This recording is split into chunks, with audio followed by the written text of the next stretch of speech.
it was necessary. It is as it was without those provisions.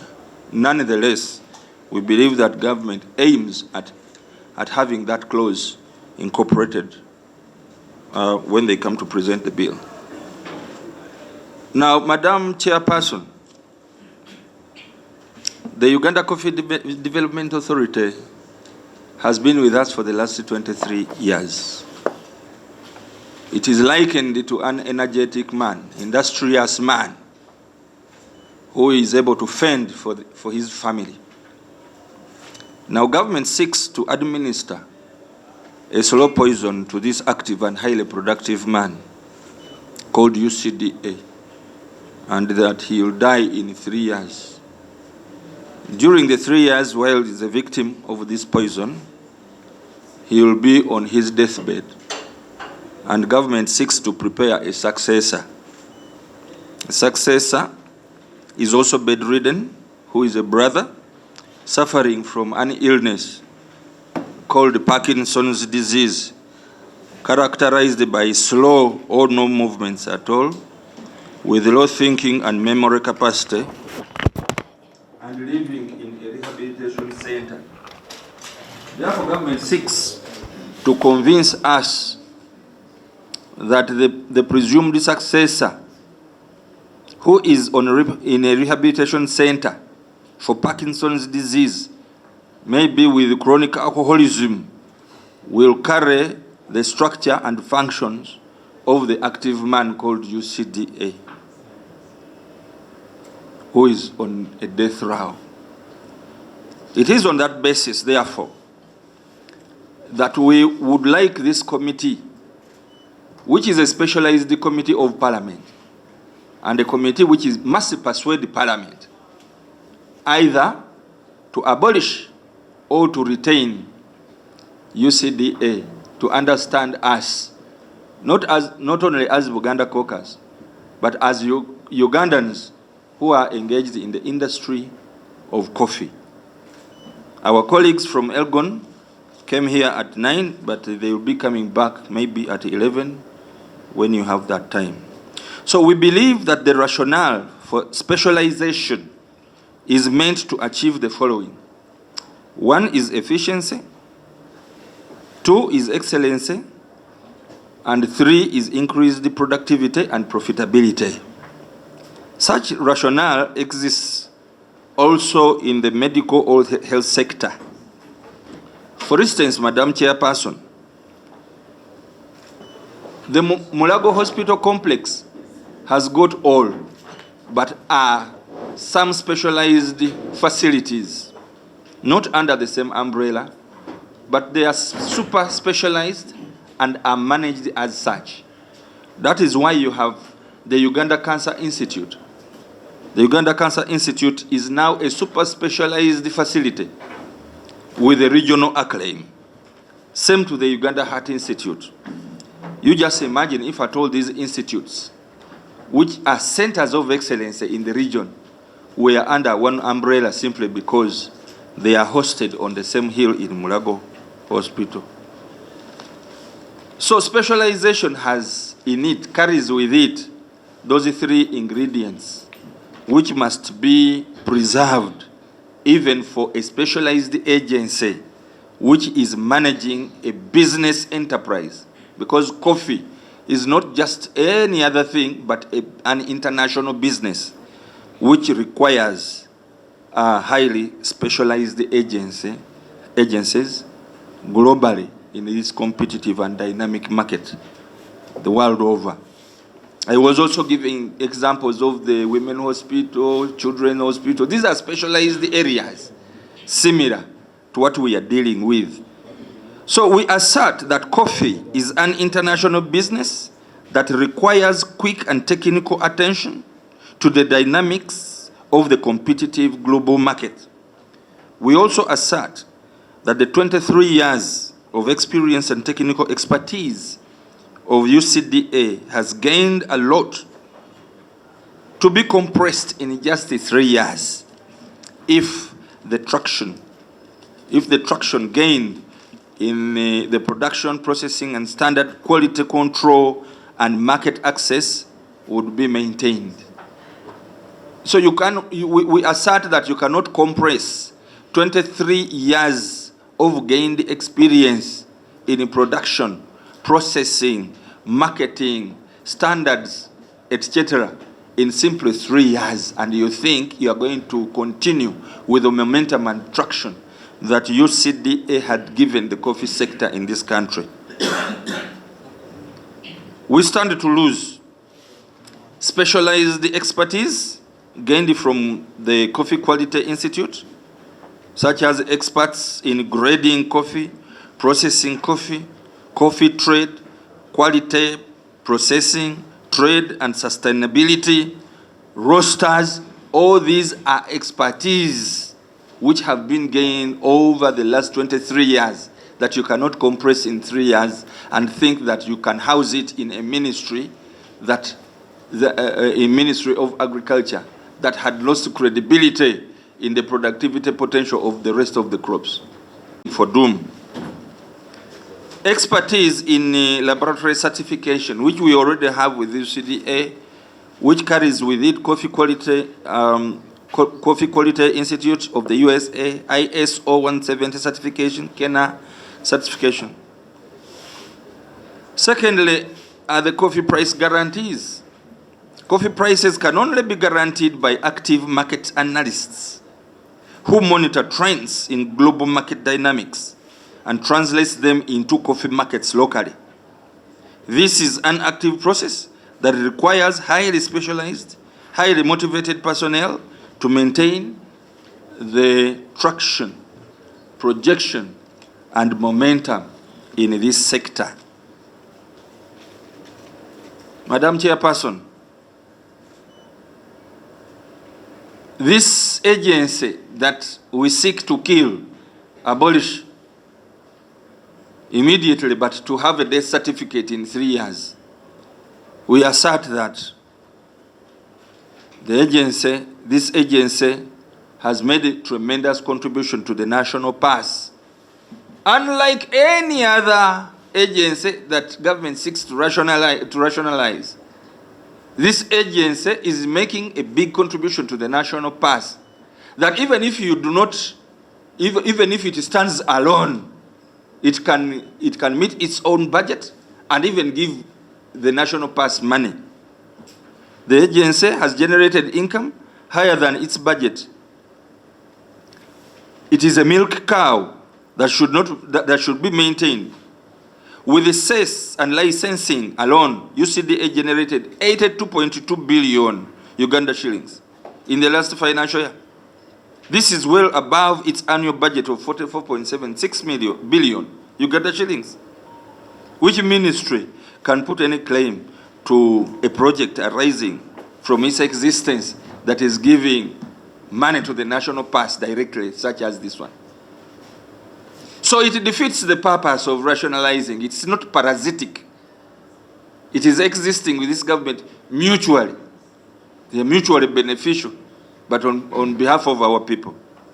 So there are certain questions that government also needs to address themselves to, and which Parliament must be convinced that these are plausible solutions. Will government of Uganda provide affordable export financing if at all multinational companies which bring in forex and account for 80% of the market vacate or relocate to other countries? So we want to warn government that the momentum generated towards the 20 million bags, because there is a coffee roadmap, Madam Chairperson, which has generated momentum from 3.5 million bags of coffee of 60 kilograms each to 5.8, then from 5.8 to 6.2, generating millions of dollars to the Ugandan government. And this can be lost. And we have got reasons which we can push to this committee, which committee should persuade Parliament not to tamper. We want to persuade you that If we tamper with the UCDA, the roadmap towards the 20 million bags will be lost. And of the administered to UCDA, that will happen. Look at these figures. In the year 2016-17, 4.4 million bags were exported, worth 489.78 million US dollars. In the year 2020-2023, 5.8 million bags were exported, worth 846 million US dollars. And last year alone, and in the period of 1 year, 6.2 million bags were exported, worth 1.14 billion US dollars. 6.2 million bags, up from 3.5 million bags. That's a tremendous improvement in production and also export. And we are aiming at 20 million bags. So the traction and the trajectory was at a positive trend. This can be lost, Madam Chairperson, and we must safeguard against it.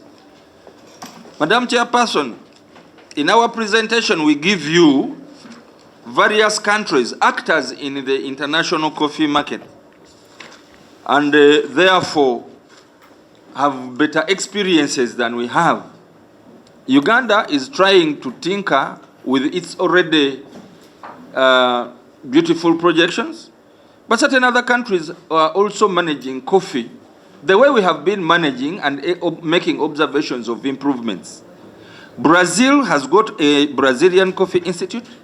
Vietnam has got a Vietnam Coffee Coordination Board. Colombia has got a National Federation for Coffee Growers in Colombia. Honduras Coffee Institute. Peru, Mexico, India, Ethiopia, Kenya, Tanzania, Ivory Coast, which is called Cote d'Ivoire, Ghana, Cameroon, Togo, and Rwanda. All these have got specialized agencies. But I want to hasten to tell you, Madam Chairperson, honorable members, that these countries, some of these countries have ever tampered with the agencies that are managing coffee, and they lost it. Reforms in the coffee industry in Kenya, Ethiopia, Burundi, in where the coffee boards were abolished and the functions mainstreamed in their respective ministries of agriculture, the quality and quantity of coffee declined. The reforms in Ethiopia were in 2008. The coffee earnings fell by 50% by 2012. And by 2015, government initiated the process to reinstate the agency. Similarly, in 2013, the Kenyan government merged the Kenya Coffee Board with other 117 crops to form the Agriculture and Food Authority under the Ministry of Agriculture. Madam Chairperson, we cannot reinvent the wheel, and reinventing the wheel in a bad way. We have lessons to learn from. We have competitors we can observe, and the previous mistakes they committed, we can learn from them. We can't commit the mistakes they committed 10 years ago and observed failure of crops which were doing well. And that is why we must take seriously this council. Finally, Madam Chairperson, I attended Parliament, which sat in Gulu. I realized that coffee is a pan-national crop, in which case previously areas where coffee was not grown are taking up coffee production, including Acholiland, Lango, West Nile. And it can cause a political time bomb.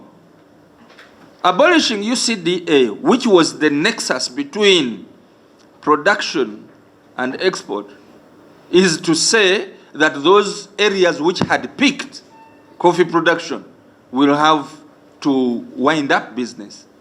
Coffee is a milk cow in the region of Buganda, in western Uganda, in Bugishu sub-region, and in Western Nile. And the UCDA has done a tremendous job. In Buganda, there are even partnerships. A partnership between Buganda Kingdom and UCDA has yielded tremendous results.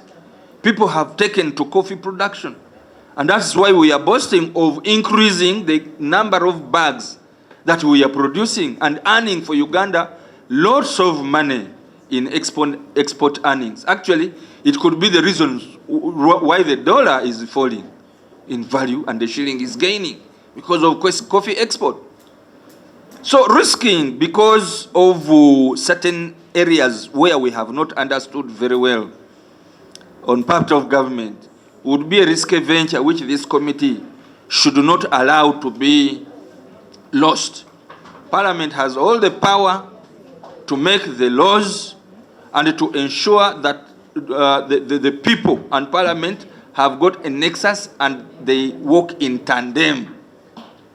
And delinking Parliament from the thoughts of the people would also be catastrophic. Buganda Caucus conducted 6 mega consultations in various counties, and we have got only one instruction: let government not tamper with UCDA.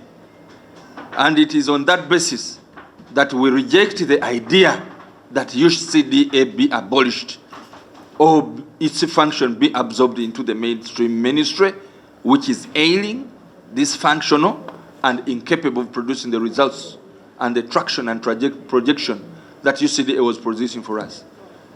I thank you very much. It has failed almost. Actually, it was not scoring a 0. It was scoring a minus in so many aspects that so many endeavors in the ministry. I'll give you an example for some of you. It had a project for mechanization across the country. And I know you're Minister of Agriculture, you are an oversight committee. This project has nearly failed.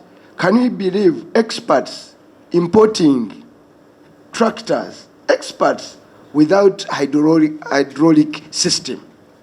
Can a tractor function? Can you go and buy a tractor without an hydraulic system? Because it is an hydraulic system, essentially, that moves things. But this ministry, with all the engineers they have, they failed. They had a project for bulk water and irrigation across the country. Have had a project for water. Is it for water for irrigation, for production? They have failed. They had a project called the goat rollover, okay, where they imported goats from Karamoja, and in 1 week, nearly all the goats had died. This is an audit report which I presented to Parliament. Now, such an agency that is in a sick bay, that is in ICU, is where you want to export, to put coffee. But also in this country, there is a craze about oil. Let me give you perspectives on oil vis-a-vis coffee. In oil, you have the National Oil Authority, you have UNOC. But when you look at the coffee sharing agreement, if our oil is produced, projected income for 25 years, net income to Uganda will only be $22 billion US. That was when the oil per barrel was supposed to be $50. Be as it may today, a barrel of oil is around $100 US. Therefore, the projection, if we produce oil, what will come to Uganda, forget about the net income to Uganda will be $44 billion US over a period of 25 years. But there you are, you have National Oil Authority, you have UNOC, and you have a lot of other things. Now, look at coffee. Now, coffee if you look at figures, with $8 million, with 8.4 million bags of coffee exported, the income was 1.4 billion US dollars. Now, if you hit the 20 bags, the income from coffee per year will be about 3 billion US dollars per year. Now, if you extrapolate that and take it to 25 years, okay, which is the years of coffee, the country will be, years of oil, the country will be earning from coffee about 75 billion US dollars. So coffee is a more real deal than oil. But also coffee, if there are things government should give up and let it be, it should be coffee. And we are requesting you to act boldly. We know the position of the president. But this government has also gotten wrong many endeavors. Its scorecard is not enviable under his leadership. We can challenge him. First of all, it was under his leadership that coffee got issues. What happened to the coffee marketing board? We had one of the best modern factories to roast coffee and export coffee in Bugolobi. What happened there? It was on his watch. So when we are thinking like as if the president is always right, sometimes he gets things wrong. So that's why we are here to make a call that the president has his own position, but the position of the caucus is that let coffee be what it is. I beg for your indulgence. 2022, Chair, we sold the coffee Chiboko at about 3,000. This year, we sold the coffee Chiboko at 8,000.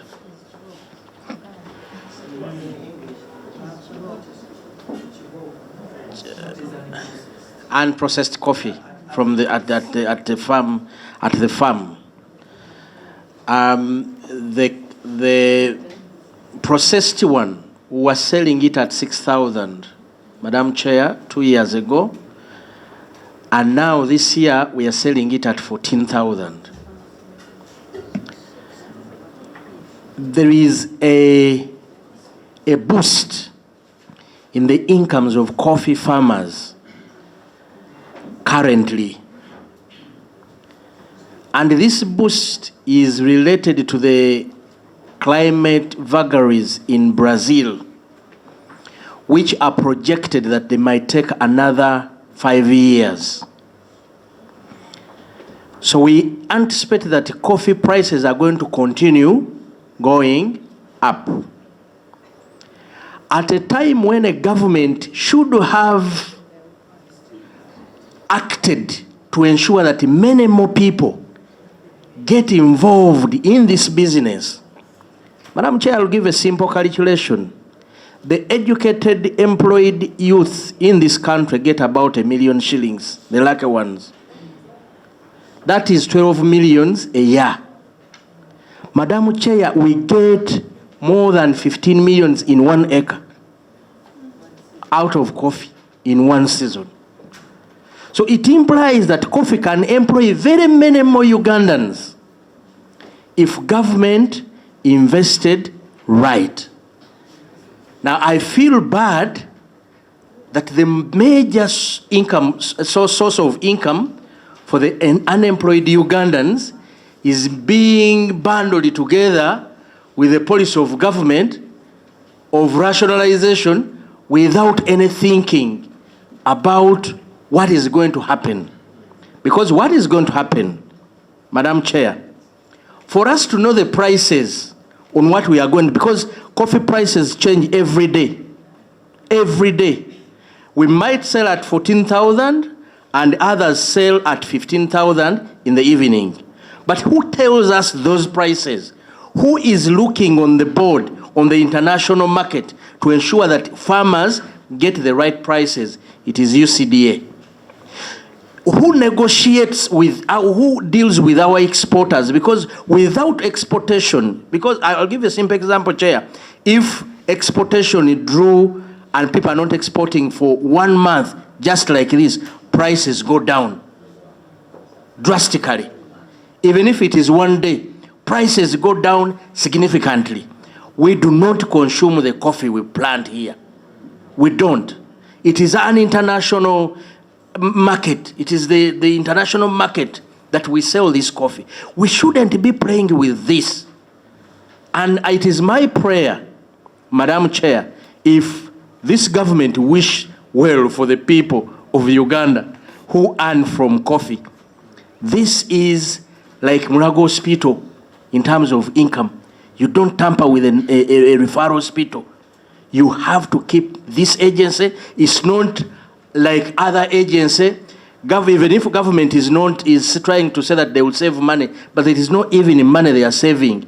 But the most important thing, we farmers, there is no alternative you're going to give to us if prices of coffee drastically go down. You'll have sent us into poverty, deep down 10 feet. Thank you. Okusooka kino kye tulimu si kipya eri ensi yonna. Abantu kugamba ensi endala zonna ezaali zikoze enkyukakyuka ezifaananako nga ze twagala okukola kati baakigwako.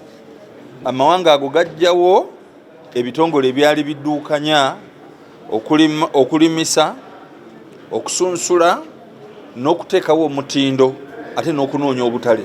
Ne bakikwasa ministries zaabwe ne bakigwako. Kenya yakigwako, Burundi yakigwako, Ethiopia yakigwako bwe bakola enkyukakyuka ezo. Obutale bwabwe ne bugwa. Era ensimbi ze baali bajja mu kutunda emmwanyi ebweru w'ensi zaabwe ne zikendeerera ddala, abantu ne bavuwala.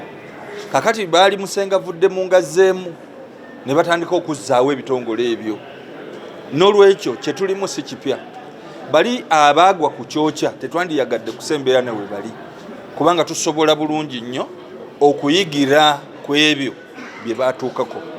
Kati nno kye tugamba nti nga tumaze okutegeera nti nno bw'ojjawo ekitongole ekirina ekikuukuutivu era nga kirina obumanyirivu okudduukanya ebyemmwanyi n'okuvuganya mu katale ak'ensi yonna, ate si kyokwata n'odibaga oba n'okiwa obutwa obunaakitta mu myaka 3, ate okukisikiza ekitongole ky'omanyi obulungi tekikoze bulungi ebbanga lyonna. Experience UCDA gy'erina ey'emyaka 23 tosobola kugifunzafunza nti mu myaka 3 Ministry ya Agriculture n'eba egifunye. Tekiriiyo. N'olwekyo ffe twakola consultation, twagenda mu masaza ga Buganda gye tukiikirira, era twasobola okwetaba ne bannaffe abava mu Acholi, Mulango, abava mu Elgon, era beebo bennyini tubakunze nabo bennyini bazze mu komiti olunaku olwaleero. Twakizuula nti bannayuganda bonna kati batandise okulima emmwanyi, kubanga coffee road map teri ku million bags 6.5 zokka nga ze twafuna omwaka oguwedde, esonze ku million bags 20 malamba. Kiba kitegeeza nti Buganda yokka temala, Elgon temala, wabula n'ebitundu bya Uganda byonna biteeka okwegatta awamu okusobola okutuukiriza road map eyo olw'abannayuganda okufuna ensimbi eziva mu mmwanyi. Kati n'olwekyo ekitongole kyokka ekibadde kiyamba era nga kitaddewo olulira wakati w'abantu okulima n'okutufunira obutale kyekya UCDA, bw'otandika okukiyuuzayuuza oba oyuuzayuuza ebyenfuna bya Uganda yonna n'omuntu owa bulijjo asookerwako omulimi. Kati wano mu Buganda UCDA yateekawo enkolagana n'obwakabaka bwa Buganda, era mu mmwanyi terimba Katikkiro gy'akulembedde kyekireetedde ne emmwanyi ze tutunda ebweru okuweerera ddala million bags omukaaga n'ekitundu. N'olwekyo bw'oba ng'oggyeewo ate UCDA erina enkolagana n'obwakabaka bwa Buganda era ng'ebadde ejja abantu mu bwavu, oba oyagala kudibya byanfuna bya Buganda. Ate UCDA tekomye mu Buganda mukka, abakyoli ebayamba, abalango ebayamba, West Nile yatuuka, eno gundi yatuuka mu Elgon batuuka, ne Banyankole kweterana batuuka. N'olwekyo okugijjawo oba okosezza byanfuna ya Uganda yonna. Ensonga lwaki tugambye akakiiko kano aka Parliament kabeere nga ke kasaale okututegeera obulungi n'okutegeeza Parliament ebeere convinced kye bakola kye kituufu.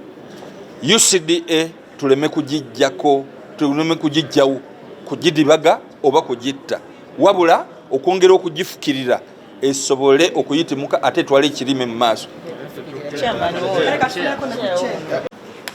Parliament Buganda yesinga ababaka abangi mu Parliament. Buganda Caucus ffe tusinga okuba n'ababaka abangi mu Parliament. Omulundi guno tetusuubirayo mubaka wa Buganda yenna nga Caucus agenda kuyimirira ku fulaawo alame kuwagira kyetusazeewo. Olwaleero twerabidde ebibiina by'obuki by'obufuzi, NRM, aba NUP, aba FDC, aba DP. Ku luno tugenda ku mwoyo gwa Buganda okutafa ogw'emmwanyi, era tukubiriza omulanga abantu bonna aba Buganda abali eyo mu byalo nga babaka bamwe bali mu Parliament nga muyina amasimu gaabwe mugafuule bize, mugateekeko message ezigamba ku luno temutuvaamu. Abantu bonna aba Buganda ku lunaku lw'ekiteeso kinaleeta tuyina engoma eyo mu Buganda gye tuyita saagala akole ki agalamidde. Kwolwo olunaku buli mulimi ng'alinayo engoma agikube ewulirwe nga saagala agalamidde gwe mubala ogutukunga nga waliwo abatutwalako ebyaffe. N'olwekyo tusuubira nti olunaku ekiteeso kino kinajja wano mu Buganda, olunaku si lwakukola, lwakuyimirirawo ku mmwanyi. Buli mubaka wa Parliament ng'oli mu Buganda nga waliwo abantu b'okiikirira, tusaba abatuuze bo bonna abavoters bo essimu yo bagifuule bize n'okubaterako obubaka titebatuvaamu. Ebyajumenti eby'emmwanyi egenda UCDA tegenda dokita abibabuulidde. Kati eno political call ya byabufuzi. Fena musururu moja tugenda kuba tugamba kimu, emmwanyi terimba, emmwanyi tegenda, UCDA erina okusigala. Ebyunzi bulungi nvundu senga wali bano beekizamina ababuuza ebibuuzo tosobola nagiwa 0 ogiwa minus. Eri mu intensive care essaawa yonna bw'ogijjako oxygen ekola ki efa. Katosobola kuddira ate siga nti tugiwaayiriza. Auditor General alina report number gye teri kintu kyekola na kimu kituufu. Teri batuulireyo kimu kye bakola ekituufu ministry eya agriculture okuva ku mbuzi ze baawa abantu zaafa ng'ate baazigula ne miliyoni 7 ebidiba byakala ebyokufukirira, amazzi mu nnimiro gaabalema, tractor ze baleeta zonna zaafa. Simanyiyo kye bakola kye mumbuulira. Kakati ministry envundu bwetyo otwalayo otya bebi omulungi ng'emmwanyi kyegende emulabirire. N'olwekyo oba osadaaseeyo ki santake. Naye n'ekirala mu byenfuna byonna manyi ne pulezidenti yennyini bye yayagadde okusimanya ebyemmese bino teyabitwala mu agriculture.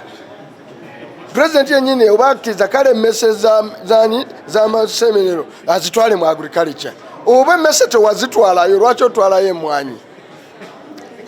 Because wano mpulira waliwo kugira emmese si za bya bulimi, lwaki teyazitwala eyo? Bayagadde za bya bulunzi, bayagadde okukola simanyi obusaanyi, yabutwala mu agriculture. yateekawo musenero akola ebyo naye yennyini tagyesiga ti minisitule erina okukola ebyo n'olwekyo naye tagiinaamu oba yeeka kati agyesiga minisitule wa agriculture yerabirira ente ze lwakitula n'ekisozi atubuulire nti abalabirira ente ze lwakitula kuba naye zaayinawo bava mu agriculture. N'olwekyo pulezidenti atusonyiwe ku by'okutwala UCDA mu agriculture gyatasobola kutwala mmese. Yatwala mmese kapa whatever mmese ze yatwalayo yazikolera department namba eya musenero n'atazitwala mu byabuki mu byabulimi. So naye teyeesigayo. Naye on a serious note, ali bize nnyo tuga nti amafuta ga njawulo tera gagenda kuvaamu ebirungi mu Uganda.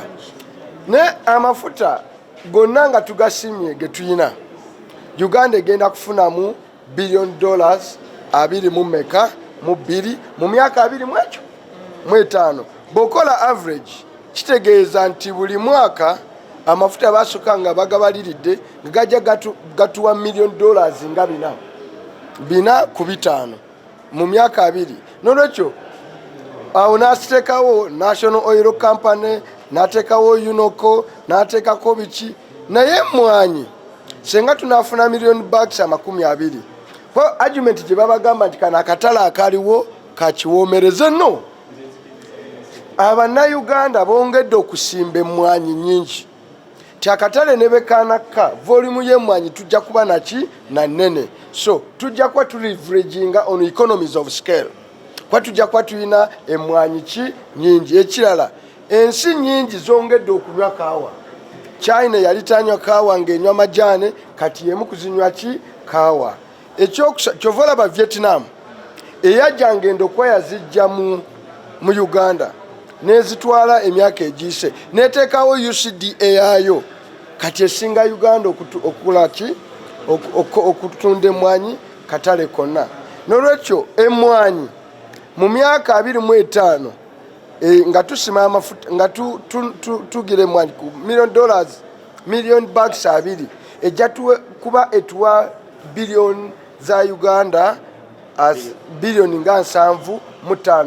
Honorable Nsamba abagambye nti abantu abakola mmwe ddala bavuka bamwambala ttaayi nammwe abakira ne mwambala obusuuti abakyala tebabaweereza nakakadde kansimbi mu musaala abasinga obungi. Ebitongole ebisinga ebisasula $6,000 7 awo 3 ne noove waka n'ogenda n'okolera $3 kwana naye ika y'emmwanyi emu olwaleero erimu obukadde bumeka 15. N'olwekyo omuvubuka amaze okufuna sizoni ate ziba mmeka 2 kitegeeza yiika esobola okukuwa $30,000 ezimu tezibala kyekimu nga 2 mu mmeka mu 5 n'obaawo. Nze nyina emmwanyi era nyina n'endokwa z'emmwanyi olwaleero n'ensambo naziina akubuuza oba waliwo kati alina nasale bed eyasigaza endokwa zonna abantu baziguze ne bazimalawo kubanga baagala kusimba bazisimbira layini ngenze nyina lisiti betwasobodde okuwa basigaddewo era ne zisigalawo n'emmwanyi ne zigwawo ng'abaagala be bangi. So njagala pulezidenti akitegeere tibeguba musujja Uganda yafunye omusujja gw'okugaggawala mu mmwanyi si kibuli ekinaagaggawazanga abantu ate okiryawo.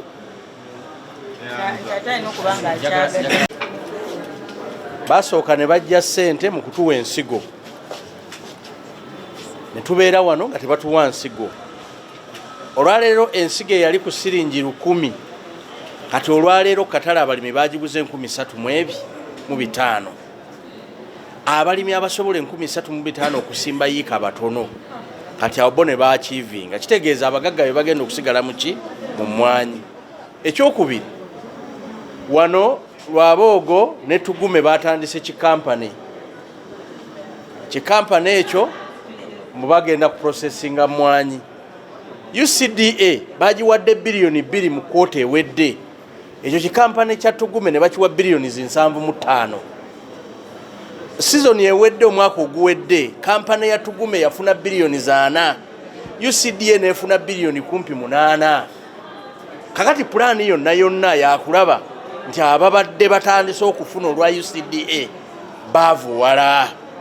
Kati bino byonna bye mulaba bali mu kulwana bwezizingirire, balaba nti international prices zirinnya, abantu bagaggawala, bo baagala kutukuumira mu bwavu.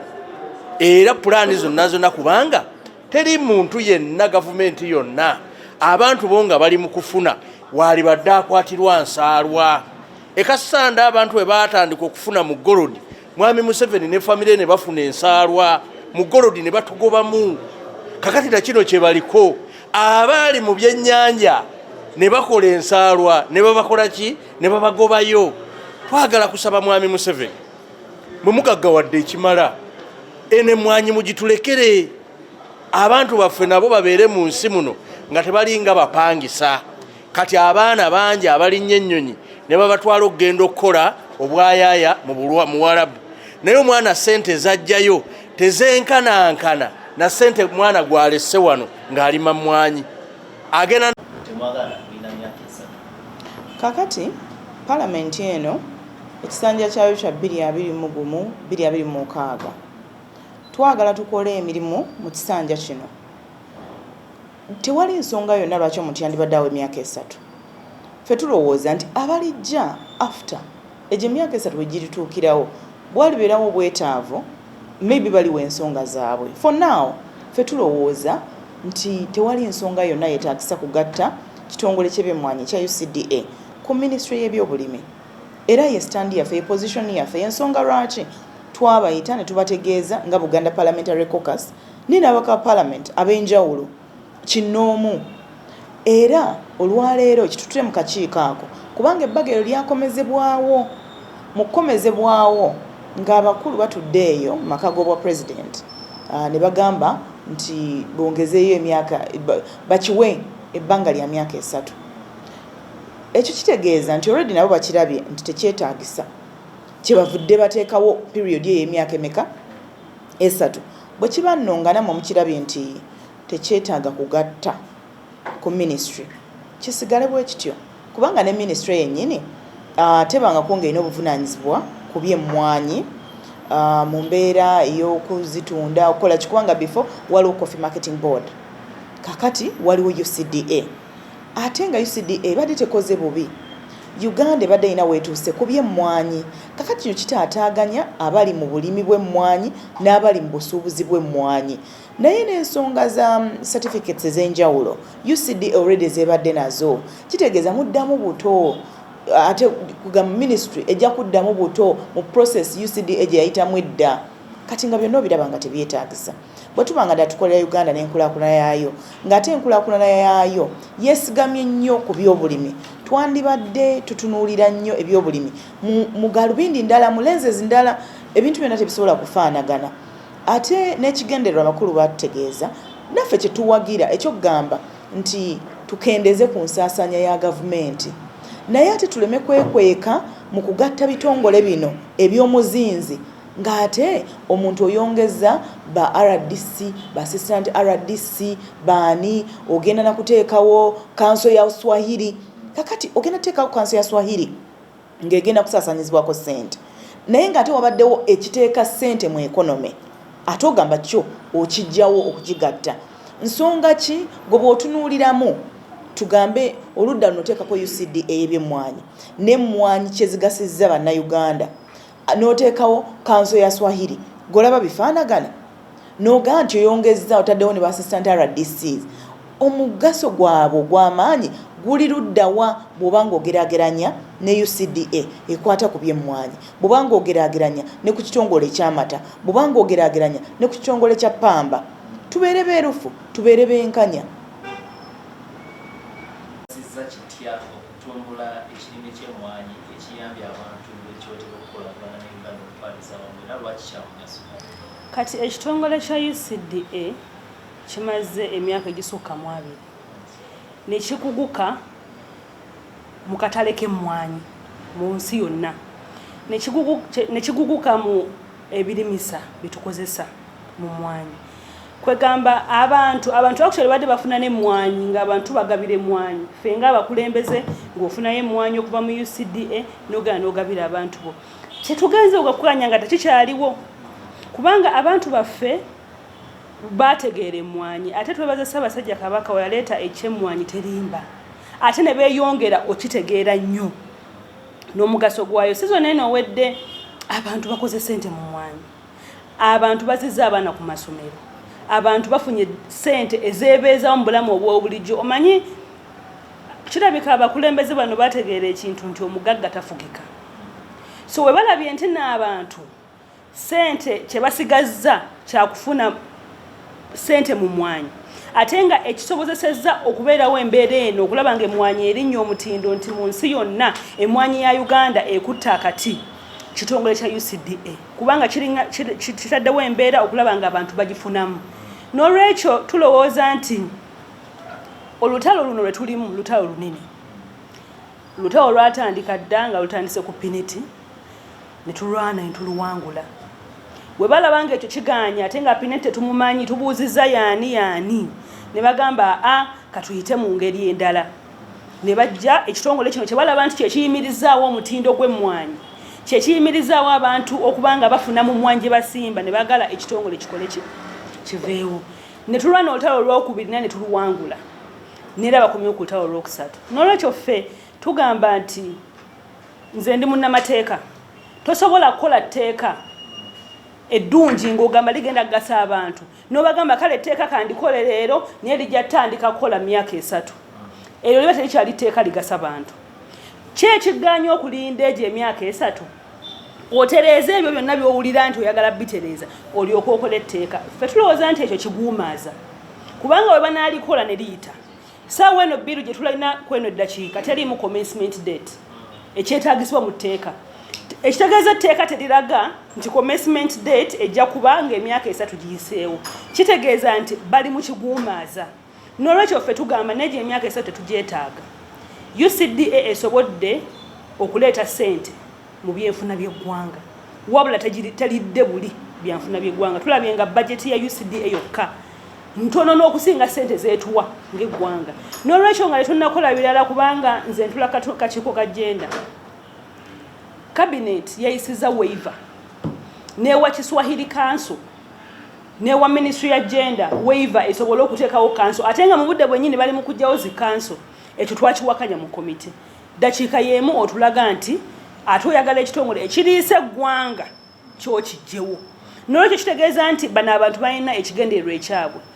akakiiko ka palamenti akagulikawo kyakwena eddakiika ke kasigazza obuyinza naffe abaka ba palamenti kubanga bakyeta mu palamenti tulina okikubako ebirowoozo naye olutalo tukimanyi nti lunene abaluli emabega banene naye naffe tukkiriza nti tujja kululwana tujja kuluggusa kubanga twogera bannayuganda ate abanene okusinga kubanga balina katonda wabe n'olwekyo tetukkiriza mu kya myaka 3 eryo etteeka terikola balinde we balabanga mu myaka 3 batereezezza babitereezezza byonna ebyagwikawo kya biki bali kirowoozaako myegi emyaka naye nga tosobola kukola tteeka ssaawa eno ate ogambe litandika emyaka emeka 3 so UCDA yeetaaga neesigalawo nga bweri actually bongere okugizimba kubanga bannayuganda betanidde emmwanyi bagitegedde n'olwekyo UCDA yeetaaga neeyongerwamu amaanyi okulaba ng'ekola ki ng'ezimba neeyisawo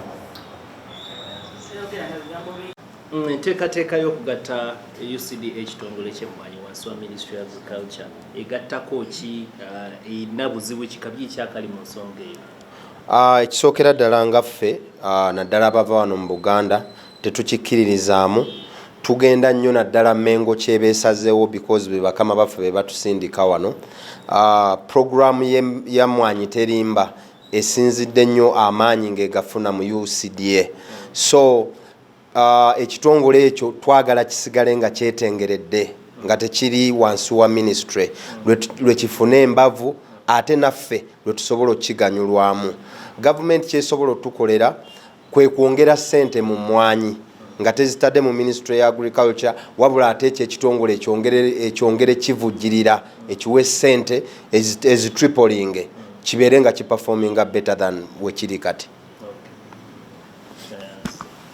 ekisooka nze nga atula kakiiko ka agriculture tusisinkanya abantu bangi buli muntu omulimi w'emmwanyi abazikola mu ba stakeholders bonna naye tewanavayo ddoboozi likiriziganya nalya Museveni nti UCDA egende etegeeza abantu ekitongole bakifiiringa emirimu gyekikola bagiwulira okusinga minisitule emirimu gyekola n'olw'ensonga eyo nze ng'omuntu omulimi w'emmwanyi afunye endowooza z'abantu ate n'ebitongole byonna ebizze sikiriziganya na ministry ya agriculture kutwala kitongole kya UCDA fe abave bukomansi tuli balimi ba mmwanyi ebbanga lyonna lye tumaze nga tuli mu mmwanyi tetufunye mu mmwanyi nga UCDA bwe baddewo emyaka 23 gye yakamalawo tuzze tutambula process by process we tutuuse wano tugamba nti UCDA eri ku 80% mu kulaba ng'ekirime ky'emmwanyi